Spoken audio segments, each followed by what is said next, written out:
Hello दोस्तों, vector part 2 में आपका स्वागत है। वेक्टर पार्ट 1 में हमने ट्रायंगल लॉ के बारे में देखा था। उसी पर बेस्ड हम कुछ वेक्टर के आज सवाल लेकर आए हैं। वेक्टर के सवाल लेकर आए हैं। चलिए पहला एग्जांपल करते हैं। देखिए इसमें कह रहा है कि ए की लंबाई 6 है, बी की लंबाई 8 है और सी की लंबाई 10 है। और वो ए प्लस बी बराबर ए वेक्टर प्लस बी वेक्टर बराबर सी वेक्टर यानी कि ट्रायंगल लॉ को फॉलो करता है। तो ए वेक्टर व सी वेक्टर के मध्य का कोण चाहिए। अच्छा भाई, सबसे पहले हमें थोड़ा सा रफ आइडिया होना चाहिए कि ये चित्र बन कैसे सकता है, क्योंकि किसी की भी दिशा हमें दे नहीं रखी है। तो रफ आइडिया देखने के लिए हम ऐसे ही ट्राई करते हैं। ये देखिए 6, 8, 10 एक ट्रिपलेट बन रहा है। ट्रिपलेट कैसे है? जैसे कि 6 का स्क्वायर प्लस 8 का स्क्वायर बराबर 10 का स्क्वायर हो रहा है। मतलब ये पाइथागोरस प्रमेय को सही दर्शा रहा है। पाइथागोरस प्रमेय को सही दर्शा रहा है। हमें पता है कि पाइथागोरस थ्योरम कहाँ लगती है? सिर्फ एक समकोण त्रिभुज में पाइथागोरस थ्योरम, यानी कि मैं शॉर्ट में पीटी कह रहा हूँ। पाइथागोरस थ्योरम कहाँ लगती है? एक समकोण त्रिभुज में। अच्छा, हमें थोड़ा सा रफ आइडिया आ गया कि जो भी ये सदिश है इसी ट्रायंगल पर पड़े हुए हैं। अच्छा, किस प्रकार पड़े हैं? कि ए वेक्टर प्लस बी वेक्टर बराबर सी वेक्टर। मैंने कहा था कि अच्छा, तो इसमें देखो सबसे लंबी लंबाई को फिक्स कर दो। सबसे लंबी लंबाई हमें पता है कर्ण होती है। अच्छा, ये 10 हो गया भाई। सबसे लंबी को तो हम बता सकते हैं ना, कर्ण सबसे लंबी होती है, ये तो हमको पता है। अच्छा भाई, अब बाकी बची हुई दो हम कुछ कह नहीं सकते। अब ये ट्रायंगल लॉ फुलफिल कराएंगे कैसे? जैसे कि ये हमें पता है कि सी एक रिजल्टेंट वेक्टर हो गया। देखो रिजल्टेंट वेक्टर हो गया। अच्छा, इसको एक दिशा दे दो, एक तरफ दे दी भाई। इसको हमने एक दिशा दे दी। उसी प्रकार इसको ट्रायंगल लॉ को फुलफिल करेंगे कैसे?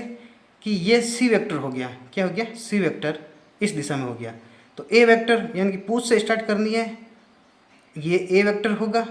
और अब पूछ से स्टार्ट करनी है और ये बी वेक्टर होगा। दिख गया भाई? अच्छा भाई, अब परिणामी सदिश देखो, सर से सर भी मिल गया और पूछ से पूछ भी मिल गई, परिणामी भी होगी और वो वेक्टर लॉ भी फुलफिल हो गया। दिख रहा है भाई? हाँ दिख रहा है। अब ये एंगल किस किस के बीच पूछ रहा है? ये देखो एंगल पूछ रहा है ए और सी के बीच में। एंगल यानी वेक्टर ए की दिशा इधर है और वेक्टर सी की दिशा इधर है, यानी कि ये देखो पूछ से पूछ भी मिली हुई है। हमेशा ध्यान रखना, एंगल बिटवीन टू वेक्टर हमेशा पूछ से पूछ के बीच में देखते हैं, टेल और टेल के बीच में ही देखते हैं। अच्छा, ये मान लेते हैं ये एंगल है थीटा, थोड़ी देर के लिए थीटा, एक 90 है। अच्छा, ये कुछ और होगा। अच्छा भाई, हमें पता है बी की लंबाई हमें क्या दे रखी है? बी की लंबाई, बी का मॉड यानी बी की लंबाई 8। ए का मॉड या फिर ए की लंबाई हमें कितनी मिल रही है? ए का मॉड या ए की लंबाई है 6। अच्छा भाई, हम जानते हैं अगर देखो, अगर टेन थीटा लगाए, टेन थीटा देखते हैं। टेन थीटा क्या आता है? लंब बटा आधार, तो 8/6, यानी कि टेन थीटा आया भाई 4/3। थीटा क्या आया? Tan inverse 4/3। क्या ऑप्शन में है? ऑप्शन में तो 0.75 है। 0.75 का मतलब 3/4 होता है। जल्दबाजी में हम ये टिक कर देते हैं, जो कि गलत ऑप्शन है। कई बच्चे इसको जल्दबाजी में टिक कर देते हैं। देखो ये भी 4/3 आ रहा है, ये तो 3/4 है 0.75। अच्छा भाई, और किस किस टर्म में? इस टर्म में तो हो नहीं सकता। ये थीटा एक त्रिभुज में दो एंगल कभी 90 नहीं हो सकते। ये भी क्रॉस सेक्शन हो गया। अब ये हो सकता है, ये हो सकता है। अच्छा, कोस थीटा ट्राई करते हैं। क्या? कोस थीटा, एक बार कोस थीटा। कोस थीटा क्या होता है भाई? कोस थीटा होता है क्या? आधार बटे कर्ण, आधार बटे कर्ण। आधार क्या है? 6, कर्ण क्या है? 10। आधार है 6, कर्ण है 10 बेटा। कोस थीटा क्या आ गया? 6/10, यानी कि थीटा बराबर क्या हो जाएगा? Cos inverse 6/10, cos inverse 6/10। अच्छा, यानी कि कोस इनवर्स 0.6। मिल रहा है भी ऑप्शन? मिल रहा है? अच्छा, कौन सा? बी वाला। बी वाला ऑप्शन करेक्ट है। चलो भाई, अगला सवाल देखते हैं। अगले सवाल में क्या दे रखा है कि वेक्टर ए, वेक्टर बी और वेक्टर सी के सभी लंबाइयाँ बराबर। देखो वेक्टर ए की लंबाई, वेक्टर बी की लंबाई और वेक्टर सी की लंबाई बराबर दे रखी है। तो सदिश ए व बी के मध्य का कोण क्या होगा? अच्छा देखो, अब करते हैं कि ये देखो हमें इस दिशा में क्या दे रखा है? ए वेक्टर, इस दिशा में ए वेक्टर दे रखा है और इस दिशा में हमें दे रखा था बी वेक्टर और इस दिशा में हमें दे रखा था सी वेक्टर। अच्छा देखो ये परिणामी सदिश तो हमें पता चल गया ये सी वाला। अच्छा भाई पर पूछ क्या रहा है, देखो ए व बी के मध्य का कोण। अच्छा भाई ऐसा रफ आइडिया बनाओ कि ऐसा कौन सा त्रिभुज ले कि तीनों लंबाई बराबर बन जाए। तो मेरे दिमाग में तो समबाहु त्रिभुज हो जाएगा। समबाहु त्रिभुज ही होता है जिसकी सभी साइड बराबर होती है ना। ये ए की साइड मान लो ए है तो बी की साइड भी ए होगी और सी की लंबाई भी ए होगी भाई। और समबाहु त्रिभुज में गुणधर्म होता है कि ये 60 एंगल होता है, ये 60 एंगल होता है और ये भी 60 एंगल होता है। अच्छा हमें पूछ क्या रहा है, किस किस के बीच का कोण, ए व बी के बीच में। अच्छा भाई वापस तीर दर्शा दो, ये ए की दिशा थी, वो बी की दिशा थी और ये वापस सी की दिशा बन गई, ए और बी के बीच में। अच्छा भाई ये ए की डायरेक्शन थी, ये बी की डायरेक्शन थी और ये सी की दिशा थी। अच्छा भाई अब क्या करेंगे क्या पूछा था, ए और बी के बीच में, यानी कि इस वेक्टर और इस वेक्टर में क्या एंगल बन रहा है ये पूछा है हमसे, है ना भाई। हाँ अच्छा ये कैसे निकालते हैं, यहाँ पे देखो सर से पूछ मिल रही है। इस क्या करते हैं बच्चे ज़्यादातर क्या करेंगे कि ये हमें पता है कि ये 60-60-60 सब बन रहा था, 60-60-60 तो आंसर क्या कर देंगे 60 दे देंगे, जो कि ये गलत आंसर है। क्योंकि एंगल हमेशा पूछ और पूछ के बीच देखा जाएगा, एंगल हमेशा पूछ और पूछ के बीच देखा जाएगा। बी वेक्टर कुछ ऐसे है और ए वेक्टर कुछ ऐसे आ रहा है। अब इस वेक्टर एक वेक्टर की पूछ को आगे थोड़ा सा धक्का देते हैं तो ये ए वेक्टर शिफ्ट होकर क्या हो जाएगा, इसकी पूछ उठाकर यहाँ पे पटकेंगे तो ये तीर आगे चला जाएगा ऐसा। अच्छा भाई आगे चला गया, ये एंगल तो पहले ही था कितना 60, अब ये क्या हो गया, पूछ से पूछ मिल गई भाई, इसकी पूछ को उठा के ये लाए तो ये तीर आगे चला गया, इसकी पूछ और ये बी की पूछ मिल गई। अच्छा ए और बी के बीच अब क्या एंगल दिख रहा है, देखो एक रेखा पर हमें पता है 180 एंगल होता है, ये 60 तो बचा हुआ क्या है 120, क्या हुआ 120 आंसर है जिनका आ रहा है वो सही है। ये सवाल बेसिकली हमें दिशाओं का ज्ञान देते हैं, दोनों ही सवाल। ठीक है ओके भाई आगे चलते हैं किस सवाल में। अच्छा भाई थर्ड सवाल लिखते हैं, दिए गए चित्र में कौन सा कथन सत्य है। अच्छा जिसको ये सवाल नहीं आया उसको मतलब ट्रायंगल लॉ समझ में ही नहीं आया इसका मतलब। अच्छा भाई अब इसको देखो, हम क्या ढूंढते थे, सर से सर और पूछ से पूछ, कहाँ मिल रहा है क्या, पूछ से पूछ मिल रही है कहाँ, सर से सर मिल रहा है ये और पूछ से पूछ मिल रही है ये, मिल रहा है कि नहीं मिल रहा है, मिल रहा है भाई। तो ये क्या होता बी वेक्टर, ये रिजल्टेंट होता था, सर से सर और पूछ से पूछ मिले तो बराबर क्या होता था, एक सदिश और दूसरे सदिश, जहाँ पे रिजल्टेंट है इसकी पूछ को पकड़ो, ये कौन सा जा रहा है पूछ से सर की ओर सी सदिश प्लस सर से पूछ की ओर कौन सा ए सदिश। अच्छा भाई तो ऑप्शन कौन सा, बी ऑप्शन सही है, दिख रहा है।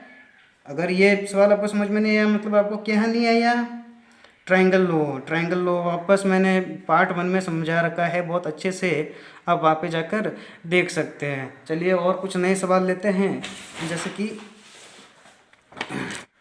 चलो ठीक है देखो ये आगे का सवाल दिख रहा है, एग्जाम्पल नंबर 4 क्या कह रहा है, यदि कोई सदिश है जिनके परिणाम हैं 12, 5 और 13 इकाई और वो ट्रायंगल लॉ को फुलफिल करते हैं, ठीक है, तब ए व बी के मध्य का कोण क्या होगा। अच्छा ट्रायंगल लॉ को फुलफिल करते हैं, परिणाम क्या है 12, 5, 13, ये वापस देखो ट्रिपलेट बन रहा है वापस, 12 का स्क्वायर प्लस 5 का स्क्वायर बराबर 13 का स्क्वायर, यानी पाइथागोरस प्रमेय को फुलफिल कर रहा है।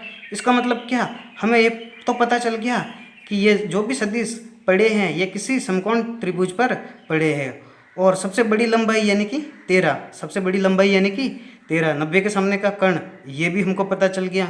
अब डायरेक्शन कैसी लेनी है, अच्छा डायरेक्शन परिणामी क्या है, परिणामी को सेट कर दो पहले ही, ये परिणामी सेट कर दिया, पूछ से पूछ और सर से सर मिला दो।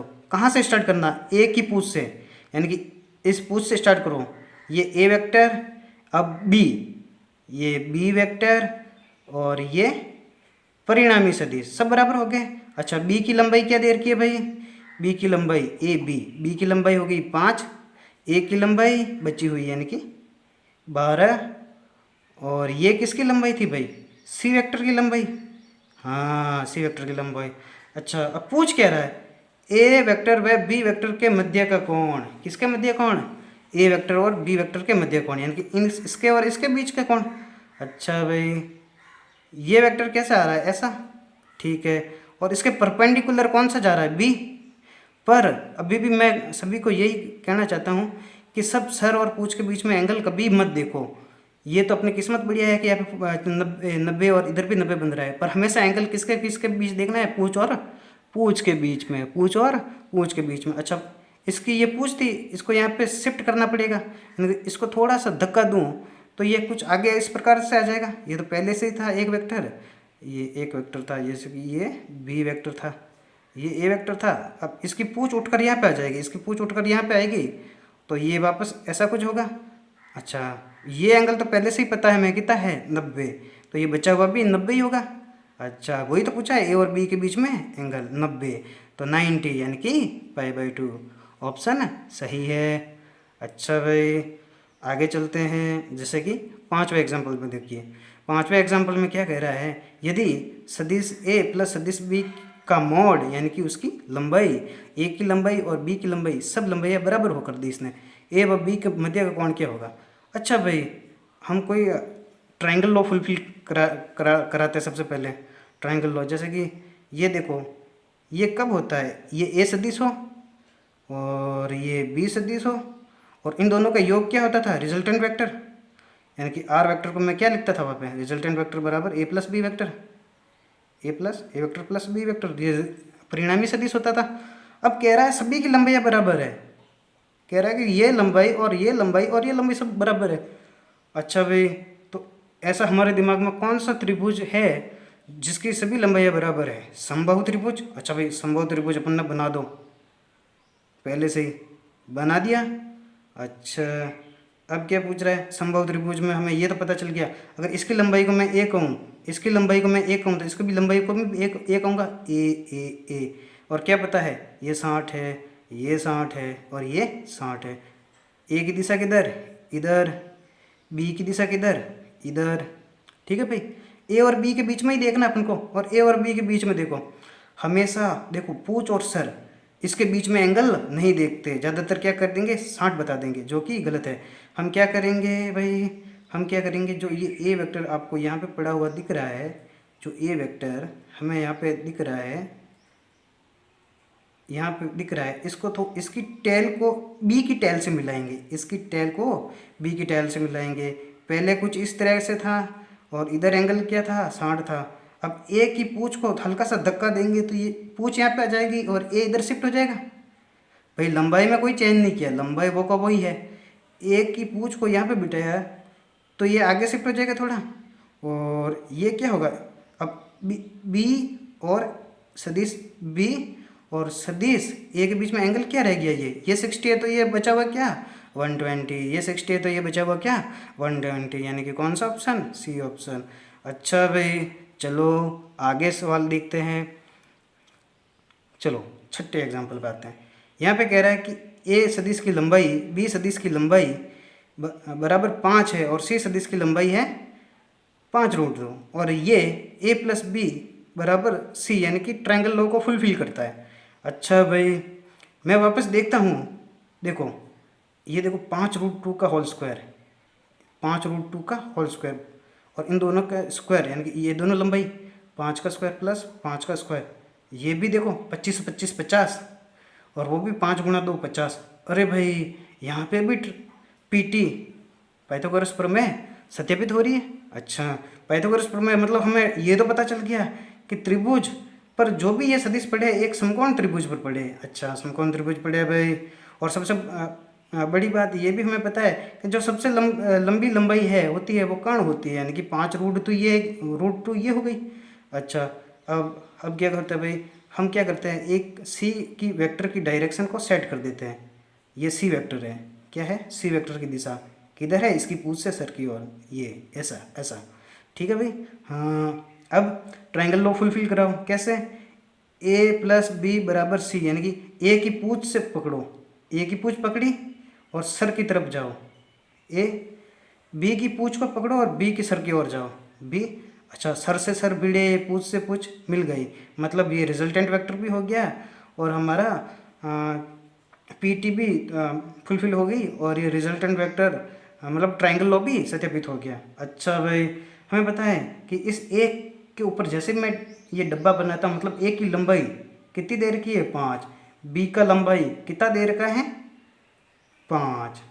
अच्छा, सी का लंबाई कितना देर का है? ये कितना है? 5√2। अच्छा भाई, 5√2। अब हमसे 2 सवाल पूछे, मैंने ऑप्शन नहीं दिए, कंसेप्चुअल सवाल बनाया मैंने कि ए व बी के बीच का कोण क्या होगा। देखो भाई, देखो ये 90 एंगल है, हमें पता है कि इसकी ए और बी के बीच में एंगल देखना है तो इसकी पूंछ को उठाकर यहाँ पे शिफ्ट कर दूंगा और इसका मुंह आगे चला जाएगा। इस वेक्टर के ए वेक्टर को ऐसा बिठा दूंगा, बी वेक्टर तो ऐसे पहले से ही बैठा हुआ है, इधर 90 है तो इधर भी 90 है। हमेशा पूंछ और पूंछ के बीच में एंगल देखना है, ये ए सदिश और ये बी सदिश, मतलब पहले वाले ऑप्शन का आंसर क्या हो जाएगा? ए व बी के बीच का एंगल कितना है? ए व बी के बीच का एंगल कितना है? ए व बी के बीच का एंगल हो गया 90। इधर 90 तो इधर भी 90 हो जाएगा ना। हाँ चलो ठीक। अब ए व सी के बीच का कोण क्या होगा? ए व सी के बीच का कोण, यानी कि ये तो है, वापस बनाते हैं, ये डायरेक्शन है ए की, ये डायरेक्शन है सी की। देखो मैं कुछ नहीं कर रहा हूँ, वापस बना रहा हूँ। ये ए की, ये ऊपर जा रहा था ऐसा कुछ, बी ये थोड़ा ऊपर कर दो ऐसा, ये बी जा रहा था, ये सी जा रहा था, है ना? हाँ ऐसे ही जा रहे थे। हाँ, ये ए की पूंछ से सर की ओर, बी की पूंछ से सर की ओर, ये सी का सर और सी की पूंछ। अच्छा ठीक है भाई, अब हमें एंगल किसके बीच पूछा है? ए और सी के बीच, ए और सी के बीच। अच्छा भाई, ये लंबाई कि, अच्छा ये थीटा पूछा है और ये अपन को पता है ये 90 है। अच्छा, समकोण त्रिभुज में तो अपन अगर एक भी चीज़, एक भी लंबाई दे रखी है और थीटा में रिलेशन निकाल देते हैं। अच्छा, ये सब वापस लंबाई रख लो, मतलब ये इस तीर की लंबाई क्या थी भाई? एक का मापांक यानी कि 5, बी का मापांक यानी कि 5 और सी का मापांक यानी 5√2। अच्छा, थीटा बराबर, अब हम क्या करते हैं, टेन थीटा लेते हैं। टेन थीटा बराबर क्या हो जाएगा? लंब बट्टा आधार। टेन थीटा बराबर ये लंब बट्टे आधार, यानी कि 5/5, यानी कितना? 1। 5/5। टेन थीटा की वैल्यू 1 किस पर आती है? जब थीटा बराबर क्या हो? π/4 हो, यानी कि 45 डिग्री हो। अच्छा, आई होप आपको सब कुछ समझ में आया होगा। और परिणामी सदिश और प्रारंभिक सदिश के बीच का एंगल, किसी कोई भी 3 सदिश दे रखे हो, उनके अगर लंबाइयाँ दे रखी हो तो हम उनके बीच का एंगल पता कर सकते हैं ट्रायंगल लॉ की मदद से। अच्छा, अब कभी कभी क्या होगा कि जैसे यहाँ पे तो मैंने ट्रिपलेट बना दिया ज़बरदस्ती क्योंकि मुझे रब चित्र पता चल गया भाई, हाँ यही होगा। यहाँ पे भी हमने समबाहु त्रिभुज मैंने ज़बरदस्ती बनाया और एक सवाल बनाया। अच्छा भाई, कभी कभी क्या होगा कि न तो ट्रिपलेट बनेंगे, न लंबाई समान दे रखी होगी, तब क्या करेंगे? तब हम पढ़ेंगे समांतर चतुर्भुज का नियम। समांतर चतुर्भुज के नियम पढ़ते ही आपको सारे